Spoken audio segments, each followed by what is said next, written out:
नाज़रीन, बजट में हुकूमत ने नए टैक्सेस का ऐलान कर दिया है। 9 जून को पाकिस्तान के अंदर बजट पेश होगा और 9 जून को पाकिस्तान के अंदर बजट में क्या क्या टैक्सेस लगने जा रहे हैं और हुकूमत को और FBR को जो नया टास्क मिला है उसके एस्टिमेट्स के मुताबिक 720 अरब के नए टैक्सेस आयद करने का ऐलान किया गया है। और ये जो टैक्सेस हैं ये IMF की शराइत से मशरूत हैं।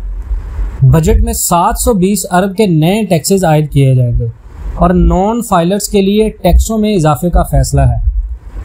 नाज़रीन, पाकिस्तान में फेडरल बोर्ड ऑफ रेवेन्यू ने टैक्स हदफ के लिए नए टैक्सेस लगाने की ठान ली है और हुकूमत इसके ऊपर मान चुकी है। नॉन फाइलर्स के लिए जो म्यूचुअल फंड्स पर लोग इन्वेस्टमेंट करते हैं, क्योंकि महंगाई का दौर है, इन्फ्लेशन है, तो इन्फ्लेशन में लोग क्या करते हैं कि म्यूचुअल फंड्स में इन्वेस्टमेंट कर देते हैं। तो हुकूमत को इसका बखूबी पता है। FBR की तरफ से तमाम तर डाटा रिपोर्ट्स हुकूमत के पास हैं। तमाम तर जितने भी लोग पाकिस्तान के रिहायशी हैं उनका डाटा हुकूमत के पास है और हुकूमत को ये भी पता होता है कि किस कारोबार में या कौन सी इन्वेस्टमेंट में लोग आजकल ज़्यादा पैसा लगा रहे हैं।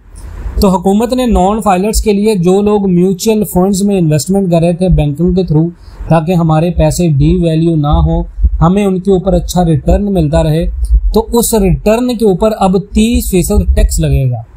यानी अगर आप 1 लाख रुपए कमाते हैं तो 1 लाख का 30% आप हुकूमत को देंगे। और दूसरा, पाकिस्तान की हुकूमत ने जितनी भी इम्पोर्टेड चीज़ें हम बाहर से मंगवाते हैं, मोबाइल फ़ोन्स, इलेक्ट्रॉनिक्स, क्योंकि इनके पावर प्लांट्स तो पाकिस्तान में लगेंगे नहीं और ना ही पाकिस्तान ब्लॉकचेन टेक्नोलॉजी की तरफ आएगा और ना ही पाकिस्तानी अवाम को तालीम और शऊर दिया जाएगा। तो इन तमाम तर चीज़ों की आदत डाल के अब हुकूमत इनके ऊपर टैक्स लगाएगी, क्योंकि लोगों की मजबूरी होगी इसको ख़रीदना।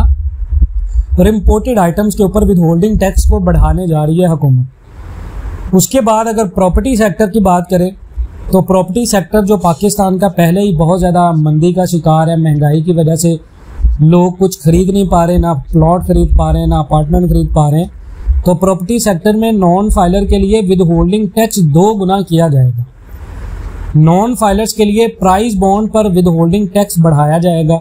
यानी पाकिस्तान के अंदर अगर कोई प्राइस बॉन्ड भी खरीदता है तो प्राइस बॉन्ड के खरीदने पर भी दुगना टैक्स होगा। उसके बाद प्लाट की खरीदो फरोख्त पर with holding tax non filer के लिए दुगना होगा। उसके बाद बजट में 720 अरब के नए टैक्सेस आयद किए जाएंगे। नाजरीन, Pakistan federal board of revenue ने आइंदा माली साल के लिए 9,200 अरब रुपए का हदफ मुकर्रर किया है।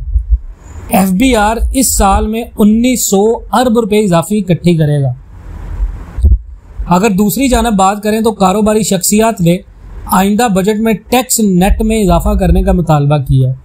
यानी जितने पाकिस्तान के अंदर लोग टैक्स देते हैं, तो कारोबारी शख्सियात ने कहा है कि जिन गिने चुने लोगों से आप टैक्स ले रहे हैं, आप तमाम तर लोगों की एक लिस्ट तैयार करें जो नॉन फाइलर है और जितने भी लोग हैं उनको टैक्स नेट में लेके आएँ। पाकिस्तान के अंदर पेपर इंडस्ट्री से वाबस्ता इंडस्ट्रियलिस्ट का कहना है कि टैक्स नेट को बढ़ाने के लिए FBR को बहाल किया जाए और मुल्की रेवेन्यू को बढ़ाने के लिए नए लोगों को टैक्स के लिए रजिस्टर्ड किया जाए। हुकूमत आइंदा बजट में रिलीफ फराहम करने की पोजीशन में नहीं है। तमाम तर कबीना का साइज और अफसरशाही के अखराजात कम करके भी आवाम को रिलीफ दिया जा सकता है। जितने भी गैर मुल्की दौरे होते हैं, जितनी भी गैर मुल्की इमदाद होती हैं, जैसे पाकिस्तान सैलाब में तुर्की के साथ खड़ा था, हमें खड़ा होना चाहिए। लेकिन अगर आपके अपने मुल्क में लोग खुराक के बहरान का शिकार हैं, लोग अपनी चीज़ें नहीं कर पा रहे, अपनी ज़रूरियात को पूरा नहीं कर पा रहे, तो ऐसे में आपको दूसरे मुल्कों के ऊपर पैसा खर्च करने के बजाय अपनी आवाम की बका और अपनी आवाम की खातर सारा कुछ करना पड़ेगा। ये 720 अरब के रुपए के टैक्सेस, पाकिस्तान बचाओ, कर्जा उतारो, इस तरह की स्कीमें जितनी भी हैं वो पहले लगा के पाकिस्तान की हुकूमतें देख चुकी हैं। सारे हुक्मरान ऐसा कर चुके हैं और इसमें हर दफ़ा जो पिसती है वो पाकिस्तानी अवाम पिसती है। आपने बैंकों से पैसा निकलवाने पर टैक्स लगा दिया। खुदा न खास्ता जिस तरह के अवाम के ऊपर टैक्स लग रहे हैं, कहीं सांस लेने के ऊपर टैक्स ना लग जाए। तो नाजरीन, ये इस तरह की हालत होने जा रही है इस बजट में ये कोई नेगेटिविटी की बात नहीं है, ये जो रिपोर्ट्स आ रही हैं हम तो वो अपडेट दे रहे हैं और लोग उल्टा हमें क्रिटिसाइज कर रहे होते हैं कि आप नेगेटिव न्यूज़ क्यों दे रहे हैं। भाई जो न्यूज़ होगी वही न्यूज़ बनाकर आपको देंगे कि हुकूमत ये करने जा रही है, चाहे वो पिछली हुकूमत है चाहे वो ये हुकूमत है। तो आवाम को रिलीफ नहीं मिल रहा इस बजट में, ये बात तो कन्फर्म है। सरकारी इदारों को इस वजह से इस बजट में फ़ायदा देने की कोशिश की जा रही है कि हुकूमत को इदारों के साथ बहुत ज़्यादा काम पड़ते हैं, तो इदारों के लोगों की जो आमदनी है उसको बढ़ाना हुकूमत की जिम्मेदारी है और हुकूमत की मजबूरी है। लेकिन प्राइवेट सेक्टर में जो लोग फैक्ट्रीज़ में काम करते हैं, जो लोग जितने भी पाकिस्तान के अंदर छोटी मोटी शख्सियात हैं जो प्राइवेट सेक्टर से वाबस्ता हैं, उनकी तादाद सरकारी महकमों से ज़्यादा है और वो लोग जो हैं वो टैक्स दे रहे हैं ज़्यादातर सरकारी मुलाजमीन की निस्बत। तो हुकूमत को ये सारे इक़दाम करने की ज़रूरत है, सिर्फ सरकारी अफसरान के लिए नहीं बल्कि प्राइवेट सेक्टर के लिए भी बहुत सारी चीज़ें अनाउंस करने की ज़रूरत है। तो नाज़रीन, आप इसके बारे में क्या राय रखते हैं कमेंट सेक्शन में ज़रूर बताएं। इंशाल्लाह मिलते हैं नेक्स्ट वीडियोज़ में, तब तक के लिए अल्लाह हाफिज़।